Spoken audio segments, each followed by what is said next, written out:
औज़ुबिल्लाहिमिनश्शैतानिर्रजीम बिस्मिल्लाहिर्रहमानिर्रहीम अल्लाहुम्मा सल्लि अला मुहम्मद व आलि मुहम्मद। टेक्निकल एजुकेशन वर्ल्ड के नाज़रीन को अस्सलामु अलैकुम और खुश आमदीद। जैसा कि आपको पता है कि हमने ऑनलाइन क्लासेस का आगाज़ कर दिया है, जिसमें हम अब तक क्लास 1 और क्लास 2 की इंग्लिश कर चुके हैं।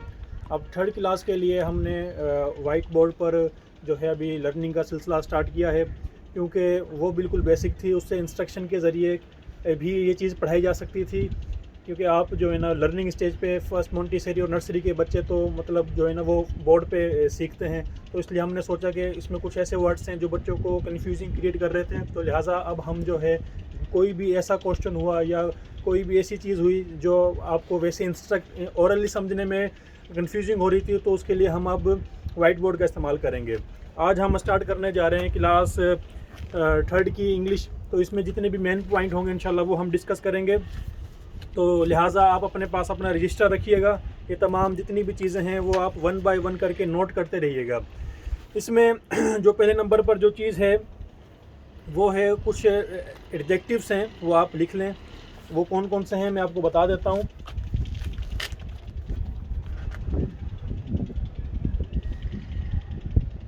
ओल्ड, ओल्ड के अलावा है यंग, लेज़ी,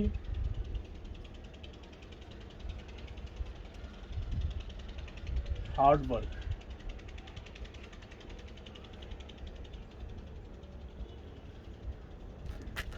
ये तीसरी जमात के पहले यूनिट के कुछ अहम वर्ड हैं, तो आप ये नोट कर लें। उसके अलावा जो है इसका नेक्स्ट नंबर पे जो इसका टॉपिक है वो है कुछ प्रोनाउंस हैं। प्रोनाउंस हमने लास्ट टाइम भी पढ़े थे, मगर वो हमने सिंपली पर्सनल प्रोनाउन पढ़े थे, मगर इसमें जो हम पॉसेसिव प्रोनाउन पढ़ेंगे। वो पॉसेसिव प्रोनाउन कौन से हैं वो मैं साथ ही आपको मेंशन कर देता हूँ, वो कौन कौन से प्रोनाउन हैं। तो लिहाजा जैसे कि हमने कल पढ़ा था, आई पर्सनल प्रोनाउन है। आई का जो पॉसेसिव प्रोनाउन बनेगा वो बनेगा माय। और उसके अलावा सेकंड नंबर पर है वी का पॉसेसिव प्रोनाउन बनेगा आवर। थर्ड नंबर पर है यू का पॉसेसिव प्रोनाउन बनेगा यूअर। उसके अलावा ही का पॉसेसिव प्रोनाउन बनेगा हिज। उसके अलावा शी का पॉसेसिव प्रोनाउन बनेगा हर। उसके बाद है दे का पॉसेसिव प्रोनाउन बनेगा देयर। और आखिर में है इट का बनेगा इट्स। मैं इसकी मीनिंग भी बता देता हूँ। आई का मतलब है मैं, माय का मतलब है मेरा, वी का मतलब है हम, आवर का मतलब है हमारा, यू का मतलब है तुम या फिर आप, योर का मतलब है तुम्हारा,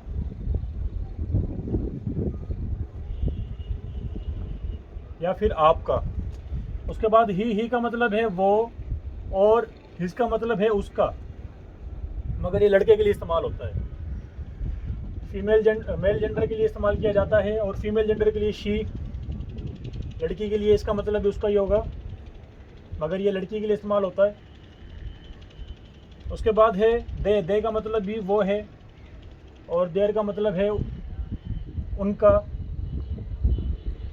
ये जमा के लिए इस्तेमाल किया जाता है।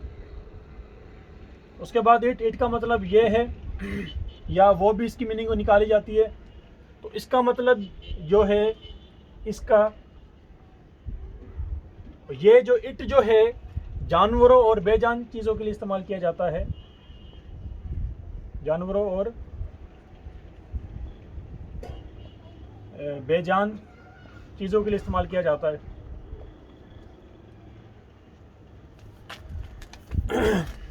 ये कुछ आपके पॉजिटिव प्रोनाउंस थे।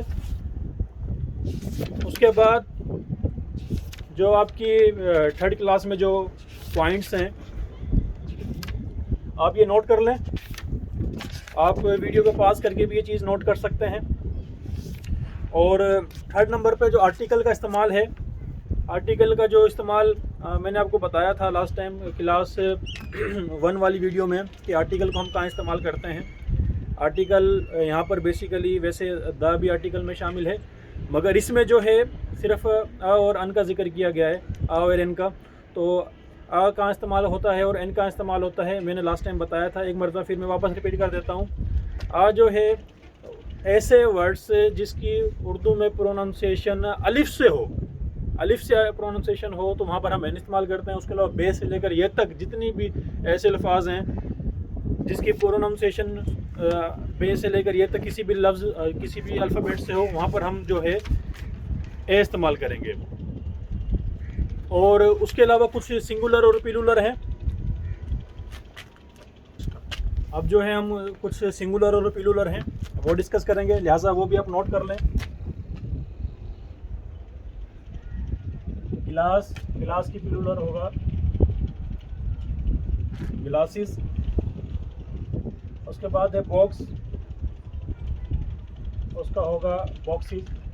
अच्छा, ये वो सिंगुलर और प्लूरल हैं जो ईएस के साथ प्लूरल बनते हैं। लास्ट टाइम हमने जो पढ़े थे, हमने आपको बताए थे फर्स्ट क्लास की और सेकंड क्लास की वीडियो में, उसमें जो है वो प्लूरल थे जो जस्ट सिर्फ एस से जो है ना प्लूरल बन रहे थे, और ये वो प्लूरल हैं जो ईएस से बन रहे हैं,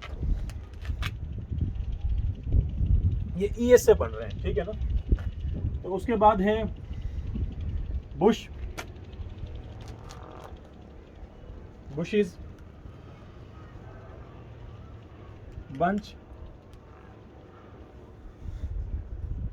बंचेस। उम्मीद करता हूँ आपको ये चीज़ें समझ में आ रही होंगी।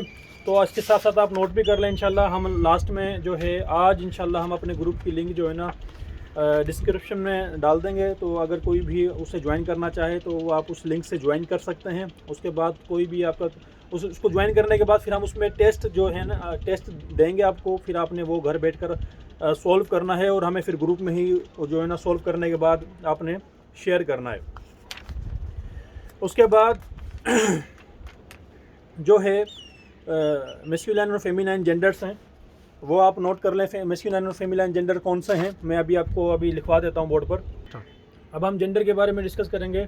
जो आपका इस क्लास का थर्ड क्लास की अंग्रेज़ी का जो टॉपिक है, कुछ जेंडर्स हैं वो आप नोट कर लें, उसको याद भी कर लें। ये भी चीज़ टेस्ट में आ सकती हैं।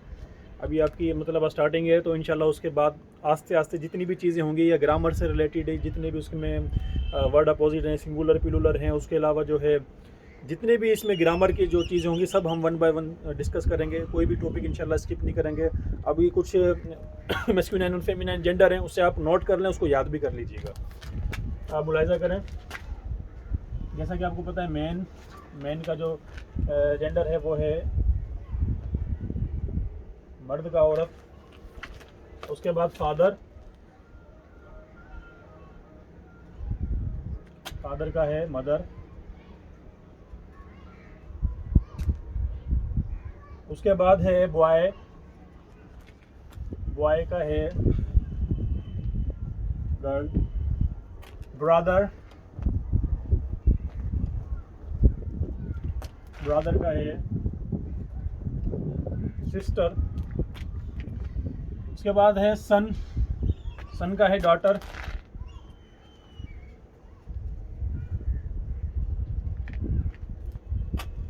उसके बाद है अंकल, अंकल का है आंट, आंटी भी कहते हैं, दोनों नोट कर लें आप। उसके बाद है कॉक, उसका है हैन। उसके बाद है बुल, बुल का है काव। आप ये मुलाहिजा कर लें। उसके बाद जो रिमेनिंग वर्ड हैं वो हम लिखेंगे मैस्कुलिन फेमिनिन के। रैम, इनका बनता है शीप। हॉर्स, हॉर्स का है मेयर। उसके बाद है लाइन, शेर, लाइननेस, शेरनी। टाइगर,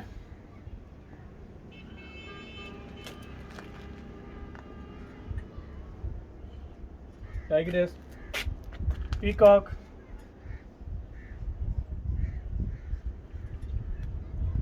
पीहैन,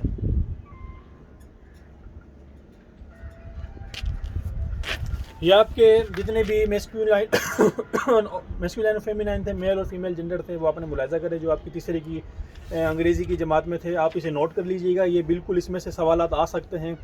और उसके अलावा जो आपका जो टॉपिक है वो है कि इनको हम जमा किस तरह करते हैं। कुछ ही इसको हम सिंगुलर और प्लूरल बनाने के इनके अलग तरीके हैं, तो वो भी मैं आपको बताता हूँ नेक्स्ट टॉपिक में।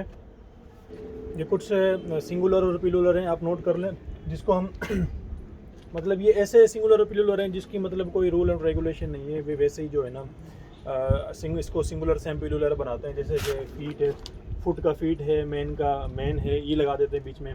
तो चाइल्ड का चिल्ड्रन है और गोस का गीस है। तो ये कुछ सिंगुलर से प्लूरल है, आप नोट कर लें, से याद कर लीजिए। अब हम डिस्कस करेंगे नाउन के बारे में। थर्ड क्लास की इंग्लिश में नाउन मौजूद है।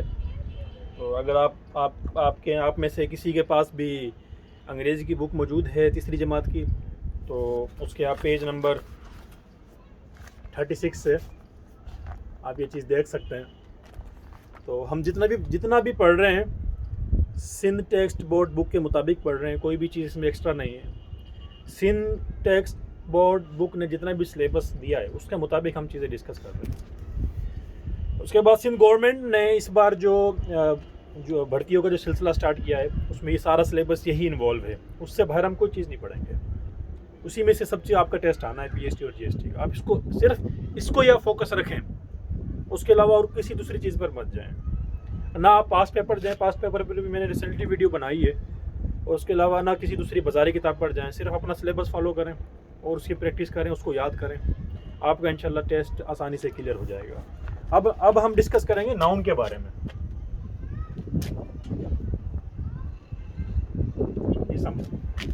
इसम अरबी ज़बान का लफ्ज़ है जिसका मतलब नाम है। नाउन का मतलब भी नाम है। मैं बड़ी सादा से आपको एक डेफिनेशन बता देता हूँ इसकी, तो जो आपको हमेशा याद रहेगी। लंबा चौड़ा पढ़ने की ज़रूरत ही नहीं है कि हम उसमें हर एक चीज़ डिस्कस करें। The noun is the name of any person, place, thing, फला फला फला। नो नीड, जस्ट आप सिंपली ये कहें किसी भी चीज़ के नाम को, the name of any thing. इसकी डेफिनेशन आप इस तरह भी लिख सकते हैं।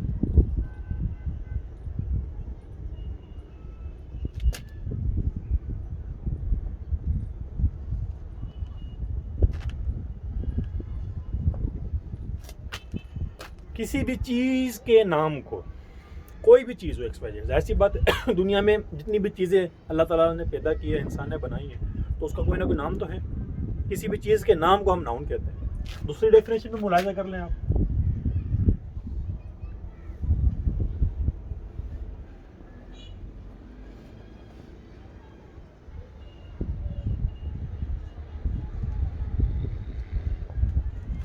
Noun is the naming word. Noun वो है जो नाम के लिए इस्तेमाल किया जाता है, ऐसा अल्फाज है, ऐसा लफ्ज़ है।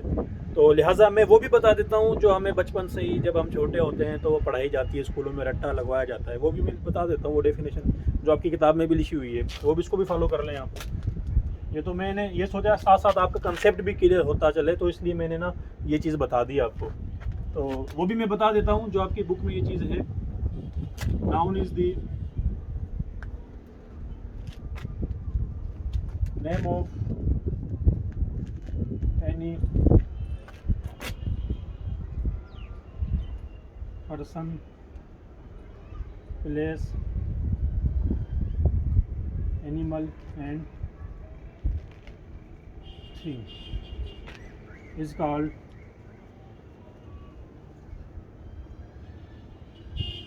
noun। किसी भी शख्स के, जगह के, जानवर के और चीज़ के नाम को हम नाउन कहते हैं। उसके एग्जाम्पल में आ जाएं आप। एग्जाम्पल मैं यहाँ लिख देता हूँ। एग्जाम्पल में आप किसी भी शख्स के नाम को आप कायद आज़म ले लें।